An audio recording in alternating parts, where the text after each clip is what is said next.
Buenos días, amigos. Entramos en lo que podríamos llamar la recta final en el proceso electoral. Faltan muchos meses, faltan algunas instancias muy importantes, como las elecciones generales en la ciudad de Buenos Aires, las PASO a nivel nacional. Estas PASO a nivel nacional tienen un ingrediente clave que es la interna del Frente para la Victoria, de alguna manera, que va a definir quiénes son los candidatos, pero además cuál va a ser la relación del equipo saliente cristinista con la continuidad o el cambio, entre comillas, de Daniel Scioli, por ejemplo, uno de los candidatos que mejor miden del oficialismo. Tenemos un contexto complicado en la vida política interna y en la vida económica nacional, porque si bien el gobierno va a llegar con la lengua afuera al 10 de diciembre, el día del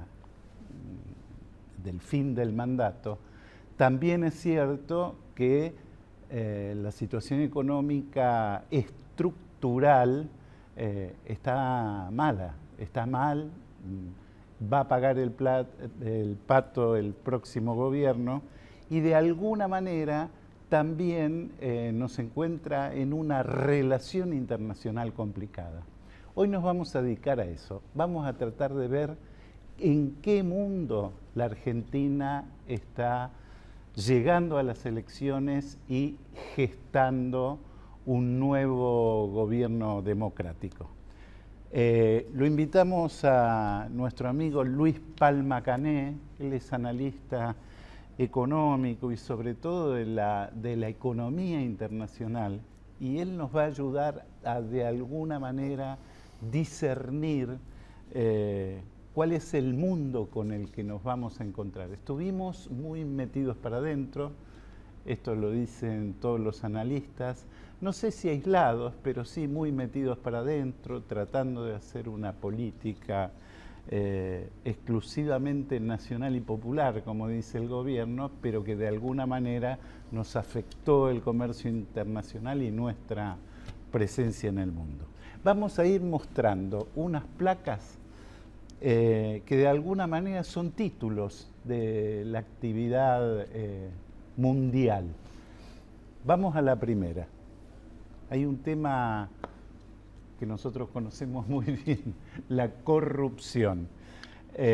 Hay un título bastante impactante. Petrobras perdió el año pasado 2.000 millones de dólares, un equivalente a 1.800 millones de euros, en pagar, perdió mucho más, pero en pagar el 3% de coimas por cada contrato. Esto, por supuesto, provocó un estallido espectacular en Brasil y afectó la economía. De hecho, Brasil está entrando en recesión. Luis, acá cambiaron muchas las cosas. Brasil era nuestro aliado, nuestra palanca, el destino principal de nuestras exportaciones. Exactamente. Ahora no es así. Perdón. Y no va a ser así por un tiempo, aparentemente. Seguro. Yo te diría que el título de Petrobras es muy ejemplificador de la corrupción que hay en América Latina. Nosotros la conocemos bien, como vos dijiste.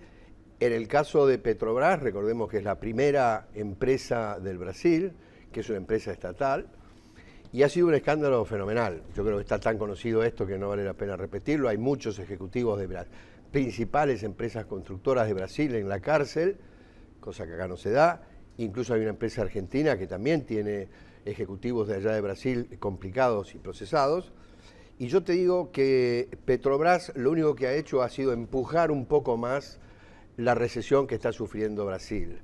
La recesión que está sufriendo Brasil es una recesión que claramente la empujó o la provocó la pésima política económica de Dilma Rousseff el último año y medio de las elecciones, que fue una política, con perdón de la palabra, nacional y popular, que el año pasado provocó una emisión muy importante, una inflación arriba del 8%, muy lejos del 4,5% objetivo de ellos, y por primera vez en 10 años déficit fiscal. Como consecuencia, Como todos sabemos, lo que dicen los libros y la experiencia, esto llevó el último trimestre una caída en el Producto Bruto y este año Brasil va a caer no menos del 1 y en el 2016 con suerte va a salir pareja, porque está subiendo su tasa de interés. Y eso que parecían diferentes, ¿no? Claro, Brasil. pero cuando haces nacional y popular... Termina explotando por las mismas razones Seguro. que implosionó el modelo. Claro, con la diferencia que a partir de ahora con el ministro Levy, que es... Yo sabés que soy enemigo del ortodoxo y lo heterodoxo, yo soy partidario de lo correcto y lo incorrecto. Levy está haciendo las cosas como debe ser, está subiendo la tasa de interés para frenar la inflación. La agarró a Dilma y le dijo basta de emitir, hay que hacer recortes con el perdón de la palabra. Lo que pasa que ahora hay que pagar el año y medio de fiesta. Y ese año y medio de fiesta va a costar un año y medio mínimo de recesión y caída de actividad, con lo cual para la Argentina implica menor nivel de exportaciones. Malas noticias. Exactamente. Segunda placa, buitres, al ataque. Hace tiempo que están al ataque, pero bueno, en los últimos días recrudeció. El título dice, amenazan con localizar y congelar activos argentinos donde sea, en cualquier parte del mundo. De hecho, hay un embargo a cuentas argentinas en Bélgica, no solo de la embajada, sino de una cantidad de funcionarios argentinos. Está Lorenzino, el amigo Lorenzino, está al frente de esa representación. Lo interesante aquí es que ayer el Ministerio de Economía desmintió esta información. En realidad es la acción de uno de los grupos buitres, como lo llama Kicillof, NML, que ganó el juicio en Nueva York, que encargó o tercerizó a un oficial de justicia, que en Bélgica son privados, a presentarse. Efectivamente se presentó, todavía no hay respuesta respecto al embargo como tal. Por eso el Ministerio de Economía desmiente. No desmiente la acción del fondo, ¿no? A ver, ¿qué nos pasa con el fondo? Por supuesto, no arreglamos nada hasta ahora. Cortito. Primero, no es que sea un contestatario, pero me niego al término peyorativo buitre. Claro. Son fondos especulativos. Y si fueran buitres, es consecuencia, si estamos de alguna manera haciendo la similitud con el buitre revolotea cuando hay cadáveres. Y entonces la culpa más bien es del cadáver y no del buitre. Bien. Pero más allá de eso, yo te diría que el error, uno de los tantos errores que ha cometido el gobierno es no arreglar con los holdouts.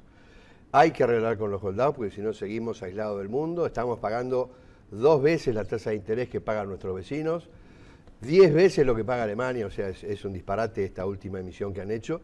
Y cada día que pasa nos cuesta... La última emisión, recordamos, 9% de tasa de interés en dólares, ¿no? Sí. Y te acordás que el argumento era la cláusula Rufo, que el 1 de enero iban a arreglar, lo cual era todo otro relato porque acá se convirtió un tema económico y de dinero en un tema político y ahí no tenés salida. Era fondo, buitres o patria, ¿no? La misma, ¿te acordás? De Braden o Perón. Claro. Y como tercer comentario que yo te diría, este embargo, como vos bien explicaste, que es una acción, porque además es digamos, un perogrullo lo que dice el Ministerio de Economía, porque cuando vos querés embargar algo, pedís a la justicia que embargue, porque si no, yo voy y te embargo a vos, no, tengo que ir a la justicia. Entonces, de todas maneras, por la Convención de Viena, todos sabemos que todo lo que sea activos diplomáticos no se pueden embargar, como no se pudo embargar la fragata, pero te pasaste 90 días con la fragata parada, con un papelón internacional, y acá es exactamente lo mismo. Durante 90 días van a tener parado al amigo Lorenzino con otro papelón internacional. Vamos a la tercera placa. Acá hay un tema bien candente. Precio del petróleo. El mercado de futuros, así no hablamos solo de lo pasado, el precio se cayó, empezó a repuntar y ahora el mercado de futuros indica que el precio podría recuperarse levemente y llegar a $70 el barril en el 2019.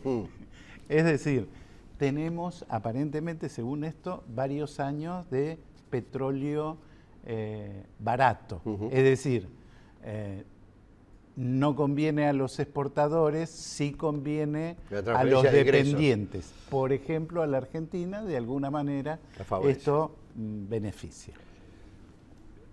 Lo primero que hay que aclarar es por qué baja el precio del petróleo en un año de 100 a 50, 40. No es porque, como se dijo acá, el mundo está cayendo y cayó la demanda. No es un problema de caída de demanda, es un problema de exceso de oferta. Si es un problema de exceso de oferta, hay que preguntar por qué hay exceso de oferta. Y el exceso de oferta claramente se produce porque hace 4 años Estados Unidos ha avanzado rápidamente en su producción de los famosos esquistos o shale gas, que lo ha permitido llegar al segundo puesto de producción del petróleo. Entre los 10 millones de barriles por día que hace el primero, Arabia Saudita, Estados Unidos tiene 9 millones y medio. Esto llevó a un exceso de 2 millones de barriles, con respecto, la oferta son 92 millones contra 90 millones. Esto son datos diarios, de manera que es muy fácil seguirlo. Ahora, anteriormente, cuando había un exceso de oferta, la OPEP, manejada por Arabia Saudita, ajustaba por cantidad. Bajaba su producción, baja a 2 millones con el 30% que es la OPEP, y equilibraba el precio por cantidad. Bajaba la cantidad. Ahora no bajó la cantidad. En la famosa reunión del 27 de noviembre en Viena dijeron no bajamos la... ¿Por qué es esto? Rápidamente es un tema geopolítico, en mi opinión, y geoeconómico. Económico porque con esto, al bajar el precio, están dejando, digamos, sacando del mercado la producción marginal del shale gas, no la de Estados Unidos, la de otros países que se están metiendo, porque con ese precio el shale gas o el shale oil no es absolutamente para nada rentable. Y segundo, porque recordemos el conflicto enorme que hay en Medio Oriente entre Arabia Saudita, que es el líder de la rama sunita de los musulmanes, contra Irán, que es el líder de los chiitas. Y recordemos que Irán, el 70% de sus ingresos fiscales vienen del petróleo. Y a su vez Rusia también, que es el aliado principal de Irán, es petróleo dependiente. Con lo cual está claro que por un lado, económicamente quieren apartar a los marginales que quieren entrar al mercado, y segundo, están dañando enormemente la economía de Rusia, que ya venía complicada con las sanciones económicas a consecuencia de su invasión de Ucrania, específicamente la toma de la península de Crimea, y en consecuencia hay que esperar. El petróleo va a rebotar, pero yo no sé qué va a pasar en el 2019, está bien, los futuros es una tendencia. De 40 ya está en 60 y va a andar por ahí entre 60 y 70. Hay que olvidarse del petróleo a $100 porque el shale gas va a seguir generando, y además a medida que transcurre el tiempo va aumentando la oferta de energías renovables, y a su vez hay un enorme incremento de la productividad del uso del petróleo en los países petróleo dependientes, ¿no? Como importadores, ¿no? Es muy interesante. Un breve comentario y antes de ir al cierre. El proceso que vive el petróleo, por estas razones que explicaba Luis, de alguna manera acompaña un proceso complicado para una cantidad de países emergentes, que es la baja en los precios de los commodities en general, de las materias primas. Finalmente, la energía es un commodity. Entonces, de alguna manera es un dato clave para ver qué tipo de recuperación o crecimiento económico, como se quiera decir, va a tener en los próximos años Estados Unidos y simultáneamente la propia Europa, que está más retrasada y todavía muy lenta en sus cifras de crecimiento. Pasamos a un corte, un breve corte, y volvemos. Seguimos haciéndonos preguntas.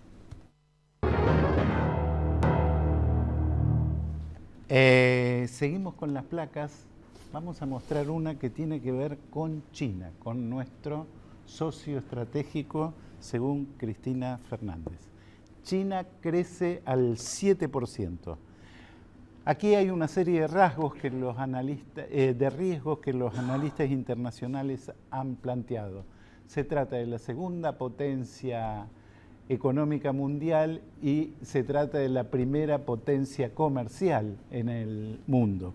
Obviamente lo que le pase a China repercute en muchos países, influye mucho en Latinoamérica.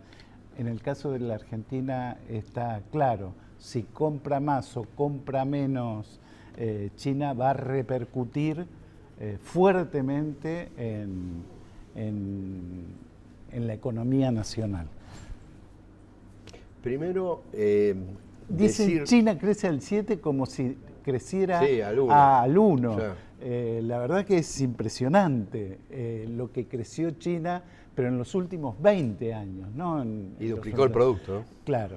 Y creció por arriba de 10 muchos de esos años, entonces ahora que reconozca que va a crecer al 7, pareciera que hay como una desaceleración, etc. Dos comentarios primero. Que Argentina tenga alianza estratégica con Rusia y con China la ha alejado del mundo occidental, que es nuestro mundo por naturaleza, por estructura y demás. Nos ha alejado de la primera economía del mundo y estamos aislados. Nuestros aliados son Venezuela, Ecuador, Bolivia, China y Rusia. La verdad, lamentable. Segundo, te diría que han tratado de paliar esto pidiéndole dos monedas con el swap del yuan. Y tercero, están los famosos acuerdos, que es otra vergüenza, porque hay muchos que son secretos y los que se conocen son, digamos, una entrega de la famosa soberanía que ellos sostienen, que es terrible. Por ejemplo, ellos pueden participar y ganar directamente licitaciones sin concursar, lo cual es un disparate. Con respecto al tema del crecimiento de China, yo estoy contento que China, me parece bien que China crezca al 7%. ¿Por qué? Porque China, cuando venía creciendo al 10-10,5, tenía una estructura de economía que permitía una inversión del orden del 50% del Producto Bruto, claro, cuando el mundo desarrollado invierte al 22-23. ¿Qué pasa? Empezó y llegó un momento que no da para más. China está cambiando su modelo, está llegando a un modelo en el cual reemplaza la inversión por consumo interno. Hay 1.300 millones de chinos que pueden aumentar rápidamente su consumo interno. Es un proceso que lleva su tiempo, pero la economía china, el crecimiento al 7, 7,5 sustentable en el largo plazo, sin inflación. De lo contrario, China hubiera seguido creciendo al 10,5, insuflando medidas muy fuertes fiscales de gasto, y hubiéramos llegado a una crisis que es mucho peor que China creciendo al 7%. Conclusión, para el mundo es mejor en el mediano y largo plazo que China crezca entre el 7 y 7,5, que es su crecimiento, como ellos llaman ahora, normalizado. Claro. Tienen reservas tremendas, ¿no? Con esas reservas se pueden quedar con el mundo directamente. Y se están infiltrando en Argentina, en toda América Latina. Bueno, un comentario, y esto es muy importante, el comentario es reciente, pero ya viene de varias declaraciones. La presidenta de la Reserva Federal de los Estados Unidos, que es como el Banco Central norteamericano, Janet Yellen, dijo, textual, las altas valuaciones en el mercado de acciones podrían plantear peligros potenciales. Es decir, insinúa una burbuja hasta donde yo entendí. Entendiste bien, el mercado reaccionó negativamente, en mi humilde opinión cometió un error. El presidente de la Reserva Norteamericana no tiene por qué mencionar que los activos monetarios están inflados, no es su responsabilidad, no le hace ningún favor a los mercados mundiales, y yo creo que ella lo que quiso hacer es evitar lo que pasó, si vos te acordás, hace 2 años, cuando Bernanke dijo que eventualmente iban a empezar a subir la tasa. Ella lo que tendría, en mi opinión, haber dicho, señores, la economía el viernes pasado, la economía informó que está la economía norteamericana con un 5,4% de desempleo, que es su nivel que ya no puede bajar. Mínimo, ¿no? El mismo antes de la recesión del 2008. Generó 215.000 empleos nuevos, que es el promedio cuando la economía norteamericana crece, con lo cual no tendría que haber explicado mucho, porque quienes están siguiendo el tema mundial saben o sabemos que antes de fin de año, con esta situación de la economía, la Fed tiene que empezar a subir la tasa. Yo no entiendo por qué se preocupan en el mercado. ¿Por qué? Porque si sube la tasa es porque la economía está fuerte.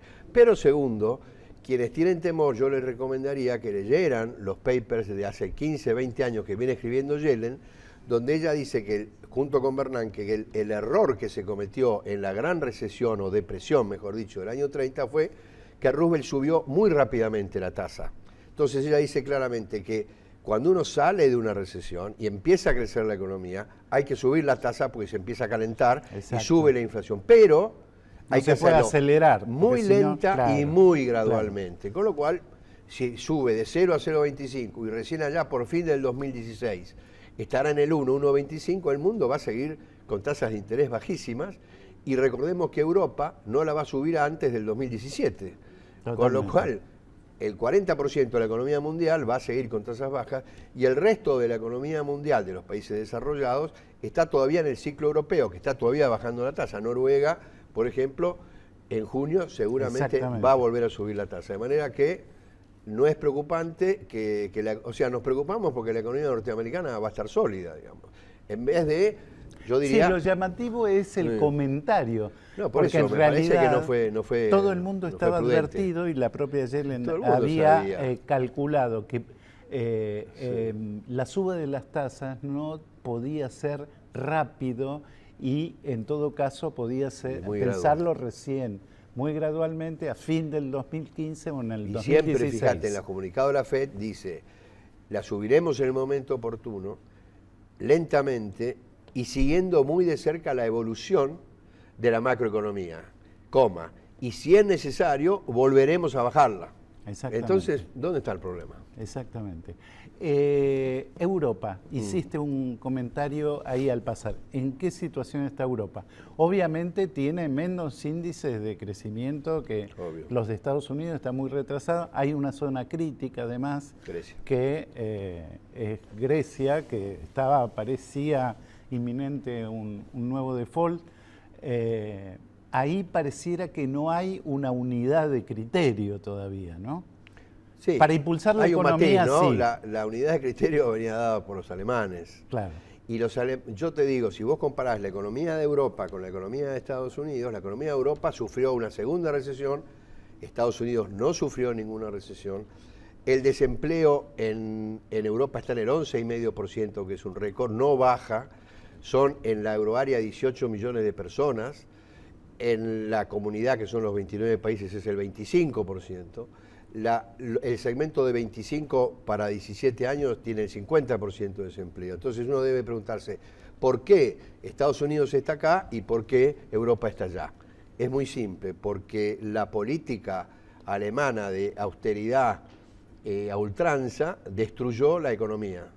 Y entonces ahora que están flexibilizando un poco, gracias a Draghi, vos fijate que la emisión monetaria, del relajamiento monetario de Bernanke, que empezó ya por el 2010, hace 5 años, recién el mes pasado empezó a ser la Draghi. O sea, el desfasaje de política económica correcta, insisto, no ortodoxa ni heterodoxa, correcta, de inyectar circulante, bajar bien las tasas y dar apoyo con un plan de inversiones, recién tiene 1 mes y medio, con lo cual la situación de Europa no salió de un repollo. Claro, digamos, ¿no? lo hicieron tarde. Claro. No reaccionaron a tiempo, tal vez por ser más keynesianos y tener más historia. Reaccionaron mal. En Estados Unidos hubo una mejor reacción, sobre todo después de la crisis 2007-2008, ¿no? Sí, hay un tema cultural también, ¿no? La principal preocupación del ciudadano norteamericano es el desempleo. Porque sufrieron la gran recesión, la gran depresión, el problema del desempleo. Mientras que en Europa el tema psicológicamente más importante es el tema de la inflación, por aquello de la inflación alemana, que después vino Hitler, entonces hace toda una fantasía que si no vencían a la inflación, ahora están en deflación. Mirá cómo se pasaron de rosca con las medidas. Muy interesante. Bueno, estas fueron las 5 claves informativas del mundo que de alguna manera todas tienen que ver con la Argentina, sobre todo con la Argentina del futuro.